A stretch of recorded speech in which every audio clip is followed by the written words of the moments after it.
everyone, Julie here. Welcome back to the YouTube channel. Today I'm going to go through how to install textures and overlays into libraries in Photoshop.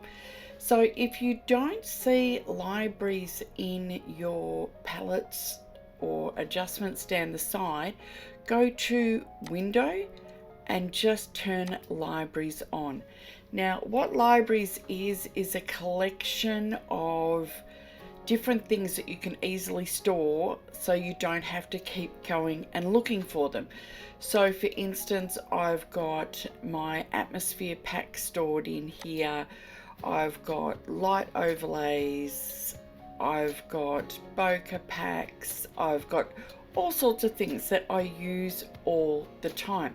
So what I'm going to do is I'm going to set up a new library. So I'm going to click on Create New Library, and I have opened my new Mega Portrait Bundle Pack, and I'm going to bring in the overlays and the textures that are within that. So I'm going to call that Portrait Bundle Overlays. Oops, if I could spell. And I'm just going to hit create. But at the moment there's nothing in there. So what I need to do is I just need to go into open, go to where you have them stored, and open them all individually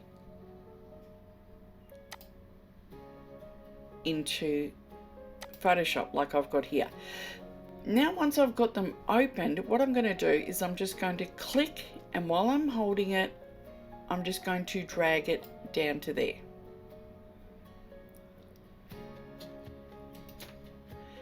Now I can rename them if I want to, so JPP Old Linen, and that one's done. The next one, all I'm going to do is grab that, drag that over,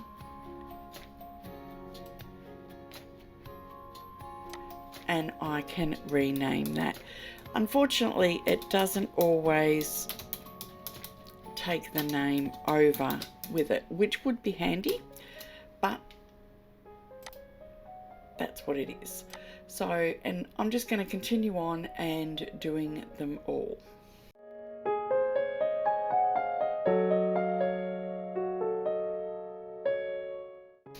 Okay, so I have brought all of those textures and overlays in, and all you need to do to use them is to just drag them back over.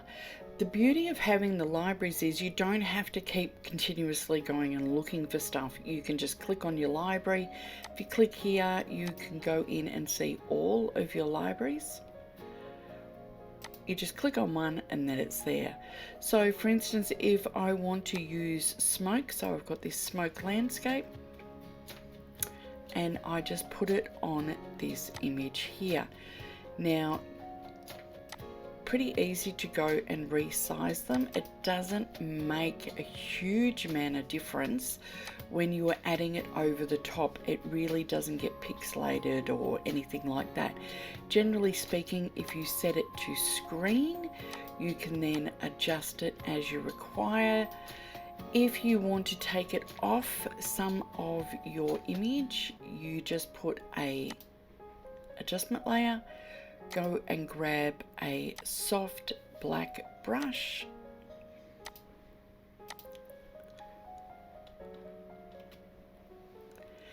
and paint it off where you don't want it.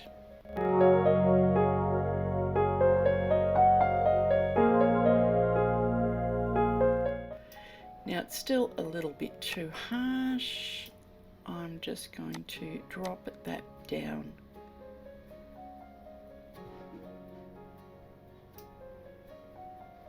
a little more. Now if I want to, I could bring it down even further. If I want to add a texture, I just grab the texture and bring that over. Now this doesn't have to be set to screen. You could set it to overlay or soft light.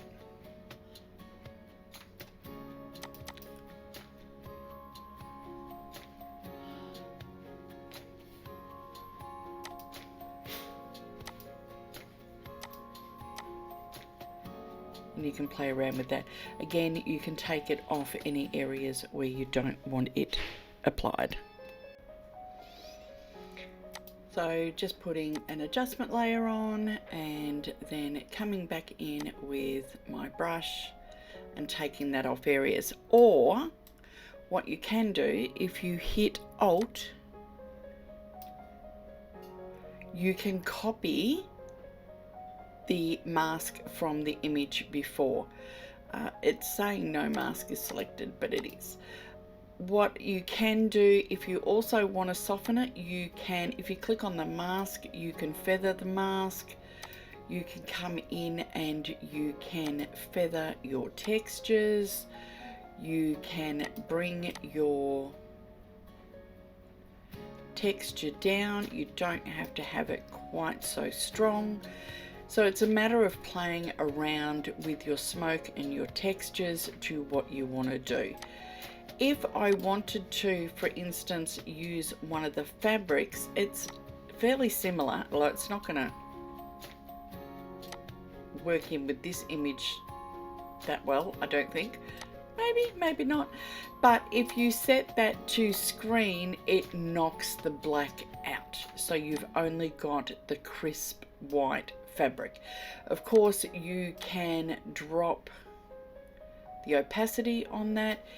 If you want to change the color, what I would suggest you do is you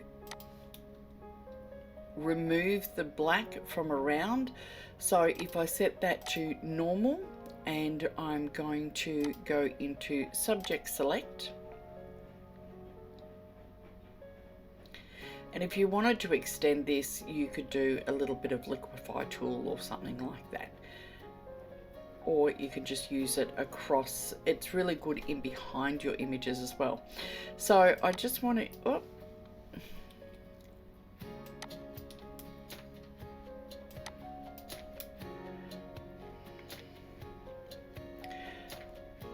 So I'm just going to add the mask to that. So what I can do then is I can come in with a hue saturation layer, clip it to that layer, and then I can colorize it if I want to. So I could make it any color I want. You can adjust the saturation and you can adjust the brightness or darkness of it as well. So having your libraries means that you've got a lot of your textures and overlays right at your fingertips. You don't have to keep going through your folders looking for them and trying to figure out where you had what stored and all the rest of it, especially if you've got some favorites that you use over and over and over again. That's it for today's video. I hope you find that helpful. I will put a link for the bundle pack below in the comments. And don't forget to like, subscribe, and I will see you next time on YouTube. So bye for now.